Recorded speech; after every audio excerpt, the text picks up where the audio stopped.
Yes, people, what's going on? Welcome back to United View. Welcome to another road trip. Man United taking on West Ham United at the London Stadium. And I don't want to hear no flipping messing about. I don't want to hear no mucking about. I don't want to hear no excuses.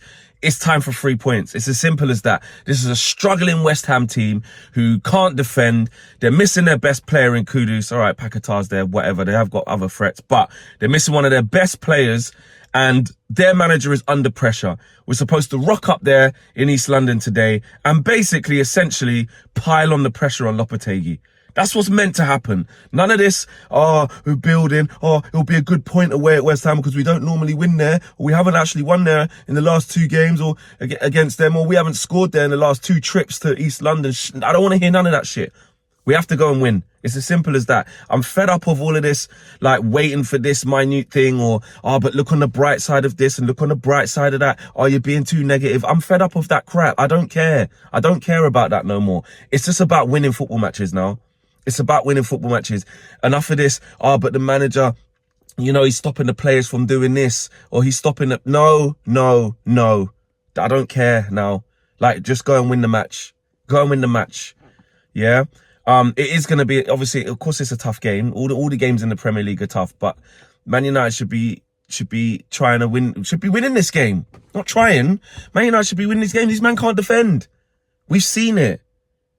We've seen it, man. Do you know what I mean? And that's just me, while I'm talking about West Ham, talking about their deficiencies. You know, speaking to Nicky yesterday, their manager's under a lot of pressure. You know, this is going to be his, 8th game or his 9th game in charge, and it's not going well. People say they won the window and they're finding their feet. And whilst they're trying to find their feet and they're not consistent and they're not settled, the team that's been with their manager for nearly, into their 3rd season should be comfortable in what they're doing and go to West Ham and know what to do. So, I think that's why we can win this game. And I think we probably will. Hopefully. Actually, I don't know about that. Slow down, Flex. I don't know. But I don't know. I just started on the front foot in terms of I'm fed up. I've already seen, what it is I've already seen, like, it's going to take some more time. Flex, come on, don't be unreasonable. You used to be so calm, and I don't care. Like, I'm seeing what I'm seeing, and I'm saying what I'm saying for as long as I'm seeing what I'm seeing. Until I see something different, that's it. My opinion can't change. Look, in terms of how our team can set up, though, on a more constructive vibe, not just moaning. I got my moan off my chest early doors. Look, the positives in the team are this. Garnacho is a positive right now. I feel like he's in a good moment. Can he be better? Absolutely. In terms of him with his final product, end product and stuff like that. Of course, there's always room for improvement. But this kid keeps getting the ball time and time again and going at his fullback. And while Man United are this version of themselves, which is not great, you need players like him, man. You need good, honest players who keep working hard as a base level. And let's not act like he's not bringing quality, because I think he's got 5 goals, 3 assists, this season already. And actually, I think it might be 4 assists because there's a pre-assist, I suppose, actually, for the one against Fenerbahce. But goal involvements anyway will definitely be higher than that. And when I look at him, he's a player that when he gets the ball, I think something's going to happen, and he's improving. Like this time last year, he didn't have anywhere near the stats he's got this year. The kid's improving. So I think there's a lot of criticism on him sometimes of, he's not as good as we think he is. Stop gassing him, this, that and the other. It's not about gassing him. It's about recognising who your most impactful players are. And Garnacho is one of them. Just a fact of life. Rashford on this right-hand side, which we've seen in the last couple of games. I wasn't for it against Brentford. I couldn't see how it was working. But he went on to get an assist, and actually it was his best game for a while, to be fair, Marcus Rashford. Against Fenerbahce, had some moments, still looked sharp, cuts in from the right-hand side, gets that shot that went just wide of the post. If Xerxes knew how to pass a ball, he would have been through as well in the first half. But on the right-hand side, Eric's going with that. So there's some continuity there for the last 2 games. So, I would say Marcus Rashford this year is doing better. He looks sharper. He looks a little bit hungrier. It's still not there yet. But we've seen flashes and moments. But I would say his base performance, his base level has improved. I'll give him that. Rasmus Højlund's got to start. But listen, it's not a Joshua Xerxes agenda. It's just who's the better player right now and who's more likely to score? And the answer is Rasmus Højlund. I don't care about nice and neat touches and the manager's not playing this style and all of this stuff. Joshua Xerxes right now is struggling. Whether that's because he's new and he needs more time, which is absolutely fine. Whether that's because he doesn't understand the style of play that we have, or it doesn't match, or whether his confidence is just low. I don't care which one you want to call it. Let's call a spade a spade. Okay, let's stop sugarcoating things. Xerxes is not good enough right now. Facts. Yeah, the thing that he's supposed to be amazing at, the touches on the ball and stuff like that, nice, neat, gather the play and all of this, he's not doing it.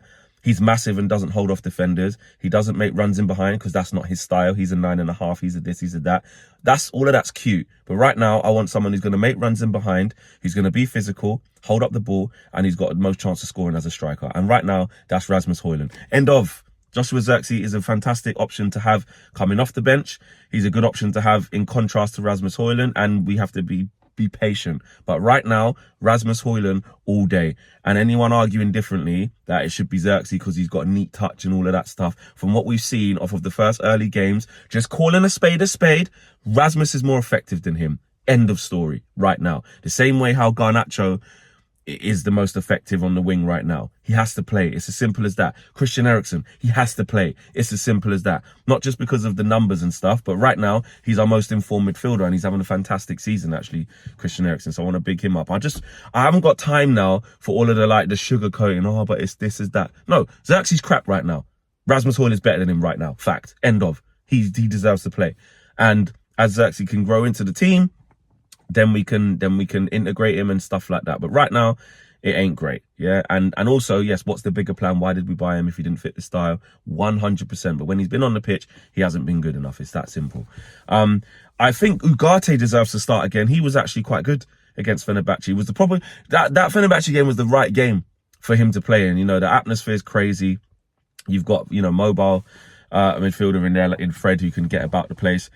Ugarte actually wins the ball back that led to our goal. I think he deserves to go again. Hopefully now he can start to build some confidence and build himself into our team, especially in the absence of Kobe Mainu and what's his face and Mason Mount and stuff like that. So I would expect to see I would expect to see Eriksen, Ugarte, and obviously Bruno's going to come back in there. Interesting to see whether we play this 4-4-2 though. That's what I'm waiting to see. Now Bruno's going to be back in. Do we just do what we did against Brentford? 4-4-2, basically out of possession. I saw that set up a lot. And look, for large parts against Brentford, you have to say it worked, to be fair to them. If it's something they're working on, fine, just stick to it. I don't mind that. If that's what's going to make us play better, then I'm not really fazed. So it'll be interesting to see if we stick with that. And the back four now, I would expect Mazraoui to come back in, I think. And that would make Dalot go to left back, I should imagine, and Linda and De Ligt and Martinez can continue their partnership at centre back. Obviously, that didn't happen in the week because Lindelof had to come in. So, and Mazraoui was playing in the 10. I don't think we're going to see Mazraoui. We ain't seeing Mazraoui playing in the 10 today. Now Bruno's back. One thing I did want to just say quickly is actually back to Garnacho. Bro, he's going to be up against Wan-Bissaka. I didn't really remember this. This is going to be very, very interesting. Obviously, Wambi knows him very, very well. Garnacho knows him very, very well. And what we do know about Wan-Bissaka is if you make it a 1v1 duel, 9 times out of 10, you ain't getting past. You definitely ain't cooking him. So we might have to put Rashford out there, Do you know what? Hey, Wambi, you better chill. He better chill. Today. I could just imagine him mad slides everywhere. What it is we need to catch them on the counter where it's like, even though Wan-Bissaka is so good, he just can't get back in time. Stuff like that. But listen, they've got threats. They've got Paquetá. They've got Bowen. There is no Kudus. Antonio's a handful up front. He'll probably play. I don't know how they're going to go up in midfield, whether it's, I think, Rodriguez or Alvarez going to play. Obviously, Souček. I don't know. But they got threats, but their confidence is extremely low, and we need to go there. We need to capitalize on that, and we need to win this game. And I think, do you know what? I'm going to predict a 2-1 Man United win, just like I did last week. Everyone's saying the negative. He always predicts we're going to lose. Why don't you be positive? Shut up, man. 2-1 Man United win. If it don't happen, it don't happen. But I'm going to go with a win. We have to, man. It's a chance to get back-to-back wins in the league and start getting up this table. So let's have a look. I'll be on the match view with KG and Marcel. And make sure you're live after that for the full-time view with Owen as well. I'm out of here. See you at the game. Peace.